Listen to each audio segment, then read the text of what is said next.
turning to 50s, the 50s turning to hundreds. Who got it? Me get money, baby girl, drop a shake it for me and get it, get it, get it, and get it, get it, get it, and get it, get it, get it, and get it, get it, get it. Who got it? This is the 7-Eleven Podcast, the luckiest place on the planet to find exclusive information. My name's Lawrence Matthews, and I have my boy here, Waleed the Barber. And that's what's up, you know what I'm saying? And basically, what we talking about today, man, we did things a little different. We switched some things up, man. We had to change locations, but got my boy online, man, you know. We cover all different types of topics. We talk about, social topics, hip hop. You know, that's our audience, mainly hip hop. 100. But the reason why I had you here today, man, I just basically want to talk about, like something about you, like, you know what I mean? For sure. Your field, your craft. And so where do you come from? Are you here from Rockford or like? So I was pretty much raised in Rockford. I came here when I was basically 1 year old. My parents actually were refugees of Iraq. Both my parents are from the Baghdad area. And right around the time that my mom was pregnant with me, things weren't really going on too great out there. From like 91, 92-ish era, they were kind of out the way. They were trying to leave the country. There was a lot of war going on. So being that it wasn't really a safe environment and knowing that they wanted to raise a family, they needed to get out of there, obviously. So from Iraq, they went to the refugee camps of Saudi Arabia. And from there, honestly, bro, it was really difficult because it wasn't like, this family, you guys will be gone at this time and this is the date that you'll be going to this place. It was real hectic and chaotic. Like I got family that got sent to Greenland. I got family that got sent to Germany. I'm here in America with some of my aunts, uncles. My granny from my mom's side is here. So it's a very long story, but I've been here pretty much almost all my life. I was raised here.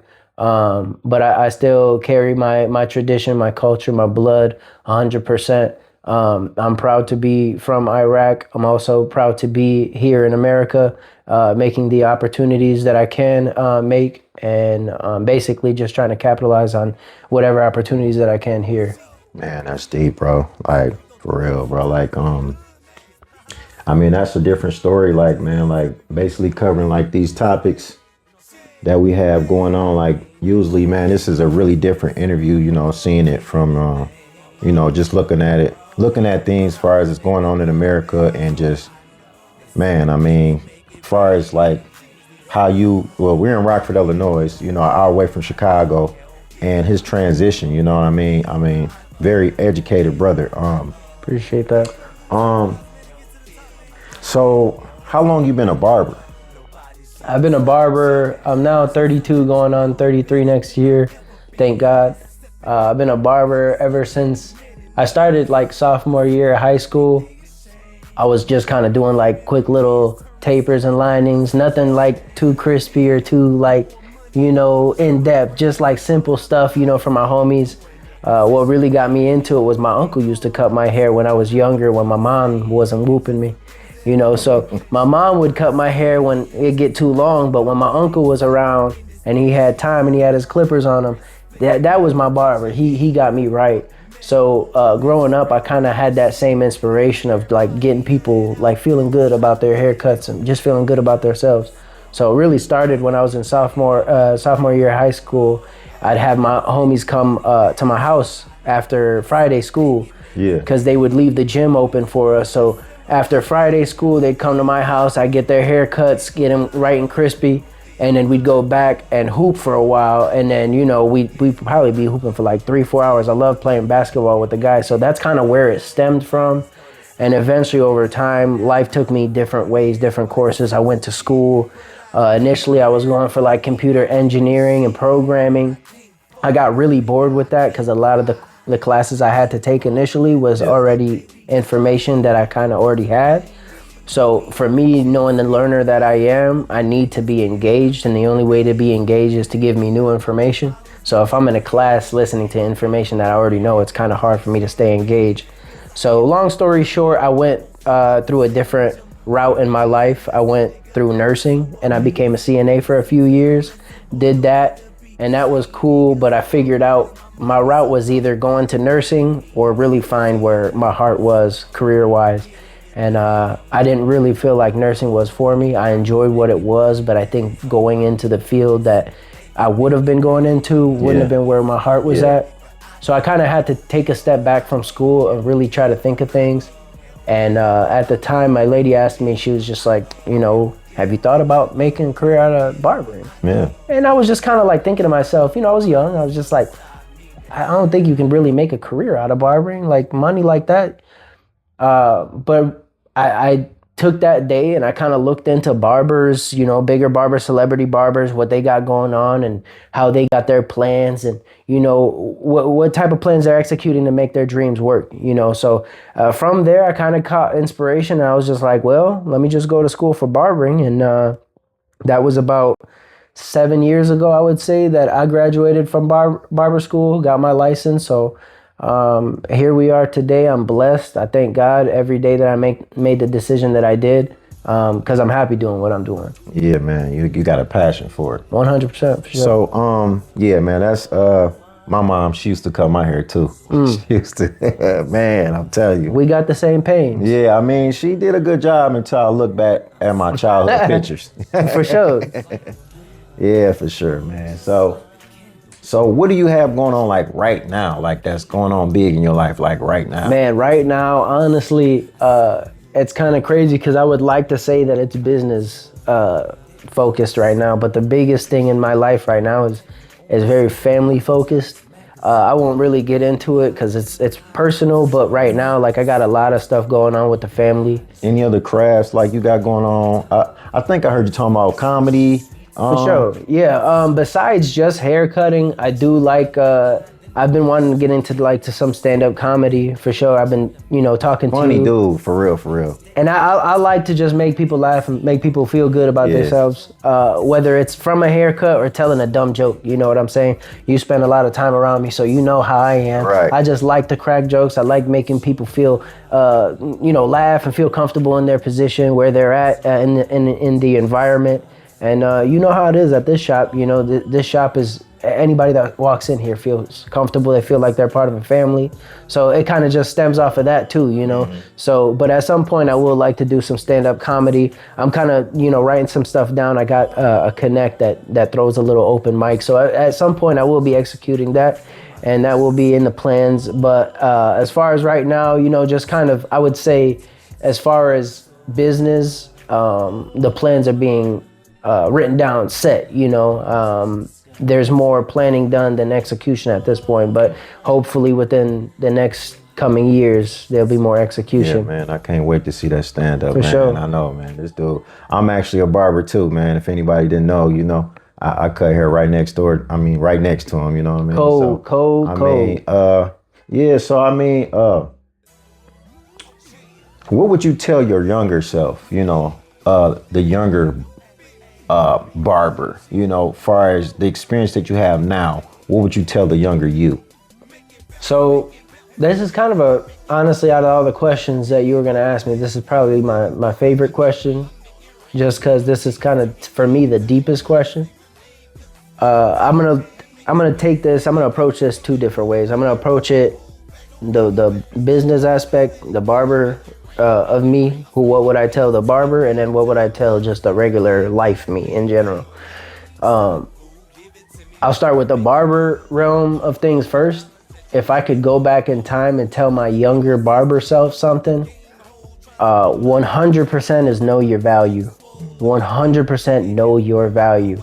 And I don't want to say that I was questioning my value and I didn't know my value. It's not that, but knowing your value, knowing 100%. Yeah. If you know 100%, you never will question it. You won't have anybody throw you off your track or whatever, because you know. Yeah. So I would tell myself, know your value 100%. Know who you are, know what you can give to whatever team or who or environment, whatever it is, know what you can give and use that. You know what I'm saying? Because at the end of the day, I feel like there were times in my life where I hesitated, right?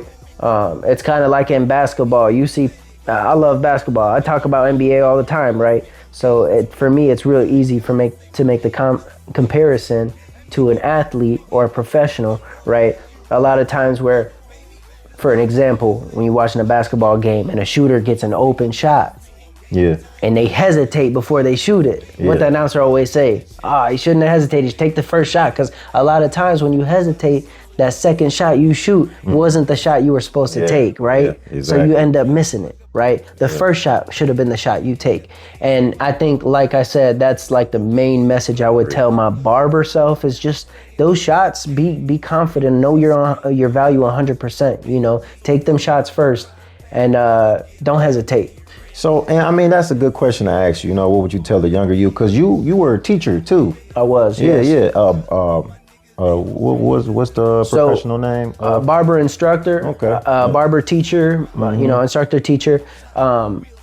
After I graduated barbering, one thing that I had a tough time with was during barbering, it was hard to keep a job, like full-time job, because school itself was full-time. So it's like balancing full-time and full-time, you don't really have much left in the day, you know? So eventually at some point in school, I dropped down to part-time for work and just focused on school.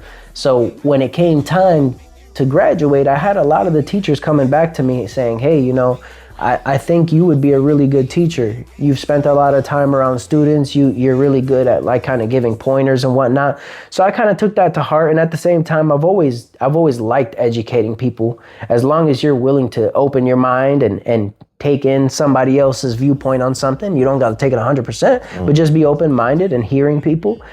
We can all learn from each other. So education is also something that I'm very, very passionate about. I love educating. So that was a really difficult for me, a difficult path or at the point of where I had to choose my crossroads. And I'm glad you brought this up because it was a crossroads. When I became a teacher and I went to school and all that, and I accepted the job at the school, I became very comfortable. And this is why exactly I say, I'm glad you brought this up, is because I think being comfortable is dangerous. And a lot of people don't understand how dangerous it is. And I also think that they don't understand that they could be in a comfortable position and being ignorant to it, right? So I say that because I was comfortable in my teaching position. I was comfortable being an instructor, and I was comfortable getting that paycheck every week, knowing what I was gonna make, you know, knowing that I had a amount of money secure for my bills or what have you, you know what I'm saying? So I got comfortable in that position. So when I had Kev come tell me, hey, like, you should really come to the shop, you know, take that leap of faith. It took me a long time to do that because I was comfortable, but I had to realize that, right? So once you realize you're comfortable, it's kind of tough to take them crossroads and just realize I have to take one of them. And I gotta go full faith, full-fledged in one of them, you know? So I took that leap of faith and I took that risk. And I think that's kind of, I'll steer into the other side of my answer. What would I tell my younger self just in general? What I would tell myself just in general is that we all, like most of us will say, you only live once, right? But I don't think we really understand what that really means. The other day I was thinking to myself, because I heard somebody say something, right? And it's literally saying you only live once, but he said it a different way. And how he said it was, and I wish I could credit this brother who it was, but I'm sorry, I can't remember who it was, but God bless this brother, whoever he was. But he said that you don't get any do-overs in life, right? When you get an opportunity, either you take it or it's gone. Yeah. And when we die, it ain't a restart. You don't get to try this all over again. So whatever opportunities that come by your path, again, don't hesitate. Shoot that first shot. Strike while it's hot. You know what I'm saying? So that's what I would tell my former, just normal human being, not even barber related, just telling myself, hey, do it sooner. And not just do it sooner, but you only get one chance at this for real. Like, this life it's temporary, first of all. And you know, just like anybody else, the older we get, the faster it feels like it goes, right? Goes fast. So just knowing that we all get to an end, right? We all will end this life, but we need to work towards getting whatever we can and accomplishing whatever we can before the end, because once it's over, it's over. It's over. You know what I'm saying? So that's what I would tell my former barber self. That's what I would tell my former self. But again, just kind of like how you brought up the fact of being comfortable, that can exist in your job, that can exist in your life, and that can exist anywhere in any aspect of your life. So you just got to you can't be ignorant to it. Yeah. You know, to get a little bit on the lighter side, you know what I mean? Sure. Funner side of things. Like, what would you say, you know, you do for fun? Like something that you know, to just release the steam, you know what I mean? To get through your everyday life and, you know, things or struggles, whatever. What do you do to just unwind and just chill? Or, you know what I mean? Honestly, one of my favorite things to do to unwind and chill, as corny as it may sound, I live around a lot of forest preserves, so I like to just strap my shoes on, get some nice clothes on, whatever, if it's warm or cold, you know, strap up for it and go for like a 2-3 hour hike or a walk or a bike ride. And honestly, just being in nature and listening to the sounds and smelling the fresh air, for me, a lot of that is just serene, it's calming, just seeing the blessings that are out there for us to enjoy versus seeing all the drama and allowing your eyes just to see negativity. You know, controlling what you see is important, especially for your mind. Allowing your mind, just controlling what your mind sees, allowing it to see what you want it to see, that's important. You know, a lot of things are hazardous just watching, you know. 100%. Yeah, it can affect you big time. I mean, you know, hopefully somebody watching, you know, can, you know, whatever you do, you know, maybe you can add that to your, you know, everyday routine. Let me before we hop off the subject, and if you are gonna add that to your routine, I just want to kind of dial the years back and say what I used to do as a youth to kind of like blow off that steam. I used to go and play basketball and whatnot. That would help and whatnot. But the other things I used to do was like, I used to go play the game and I used to watch TV sometimes. But what I realized is that playing the game and watching TV ain't doing what I need it to do, right? What I need to do is a mental release. I need my mind to release all the negativity. I need to clear my mind and focus, right? So the only way to clear my mind is to make sure that I got zero influences, zero distractions, right? The easiest way for me to find a zero distractions is to go outside. Is to go where I'm just by myself and find the peace of the earth. You know what I'm saying? This earth is for us to enjoy, right? And there's a lot of things that we could do to influence that positivity in our life, but at the same time we have a lot of control to influence negativity in our lives as well. So that's why I just wanted to bring that back, because before I used to like play the game or be on my phone to find my therapy, but that's not the therapy that I needed. That didn't clear my mind, that didn't clear my heart, that didn't give my soul direction. So that's kind of like why I do what I do now, because that does give me peace. And I find that in my older age, peace is, you can't put a price on peace. Very therapeutic. So I mean, here at 711 Podcast, you know, our audience is more hip hop, you know, that's our audience, you know, so we focus on music artists and you know, and I just wanted to ask you, I gotta ask everybody this, man. Who is your top 5 artists like in the music industry? Like any I mean, it could be hip hop, it could be R&B, it could be neo soul. Just who's your top 5?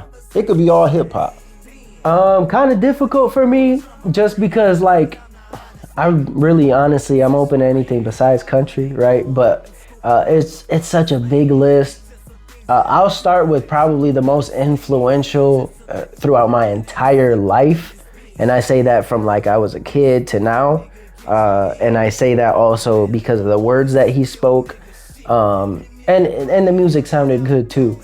But my number one most influential artist for me, from beginning to my life to now, I would say Michael Jackson is number one. Man, most definitely. Which is kind of crazy, because out of any time people have ever asked me about a top 5, I didn't really put MJ in it. But being that I kind of had a second to think about this, I had to think about it for a second. You know, Like artists, like artists.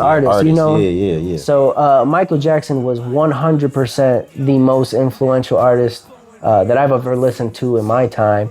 So MJ got to be number one. Number two, got to give it to, and I guess I'm putting it in numbers, but this is no order. It's no order. There's no order. I got to go Nas, man, Eminem. Tripped out, bro. There's a lot of people that put Nas in there.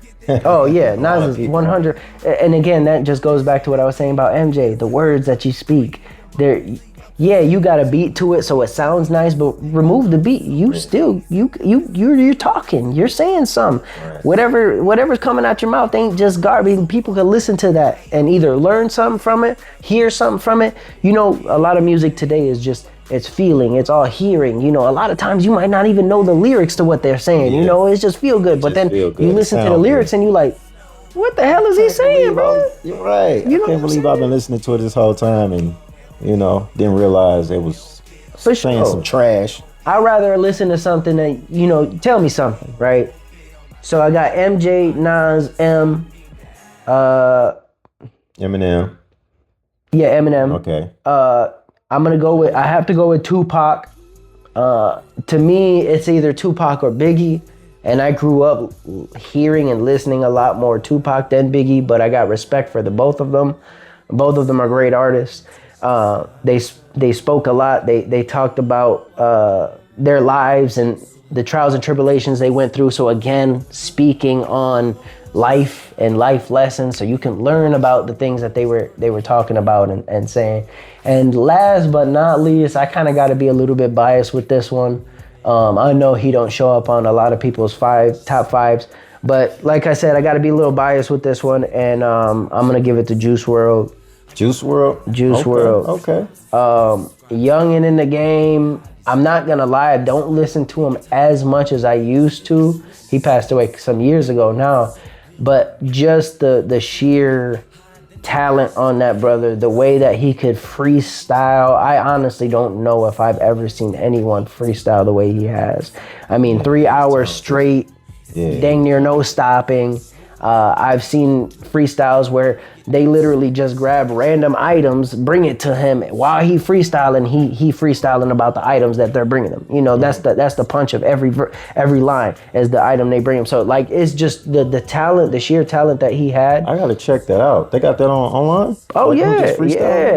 Man, I'm telling you, and I'm talking about hours. He'll go, and I'm not saying like he'll go for 3 minutes and then another 3 minutes the whole hour. I'm talking about the whole hour. From beginning of the hour to the end, he's rapping. Oh man, I gotta. He's on beat, sound good. You know what I'm saying? So, and I think the other thing that I really liked about Juice WRLD was he was very open with his struggles and his battles. A lot of the artists you hear today, they glorify drugs, they glorify women and whatnot. And I'm not saying Juice WRLD didn't, but the same line he was glorifying it, he was also saying, I wish I could stay away from it. Or you listen to his music and it's a cry for help. But the reason why I liked what he was doing, I mean, at the end of his concerts, he talked to his people and said, you know, a lot of people told me I couldn't do it. A lot of people told me that I would be dead. Like, if you have a dream, go out there and chase it, you know.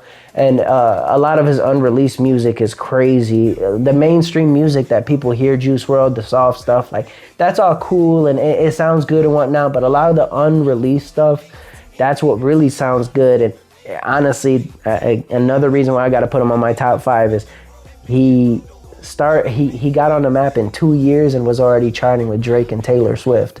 Yeah. They've been on the charts for decades. Amazing. And 19-year-old kid coming out of Chicago, you know what I'm saying? Talent like crazy. Freestyling in middle school lunchroom since like 11 years old, he was bro. From Chicago. I didn't know that. From Chicago, bro. I know he got talent, man. You know, I like his music, but I did not know he was from Chicago. Yeah, so learn something every day. And you know, the thing about it is that like So he's from Chicago, an hour away from where we are, right? Yeah. You know, these people have so much influence and so much draw, but what some people don't realize is that they're just like you and me. They're human beings, right? Yeah. So if they can make it, we can make it, right? But it's all about a mindset too, because you can see that the mindset that brought them there and made it, you know what I'm saying, was also the mindset that destroyed them. You know what I'm saying? So you gotta have that type of discipline. You gotta know when to stop or when to call the shots. Whatever you go through in life, man, you just can't let it consume you. 100%. You know? Well, you know. So where can they find you? Like, honestly, on platforms and stuff, like, you know, as they need a haircut, they want to, you know. Yeah, for sure. So again, like my man was saying, Rockford, Illinois, the finest. And we're here at Kingdom Cuts, 2448 South Alpine. That's where I cut. If you're looking to get an appointment in with me, you can find me on Booksy, Waleed, Waleed, the Barber. Black and white logo with the barber pole, you'll see it. I'm also on Instagram at Waleed, Waleed .the.barber. I'm not big on social media, so that's really the only one you can find me on right now. But yeah, I'm here. I'm at the barber shop. We get to work in here, and if you can't find me here, then I'm probably at home or at the gym. Or, I don't do too much. So you know what I'm saying? This 7-Eleven podcast. Like and subscribe. You know what I'm talking about? Do that. And we out. Yes, sir, baby. It's like Stand up and get money. 20 turning to 50s, the 50s turning to hundreds. Who got it? Me get money, baby girl. Drop a shake it for me.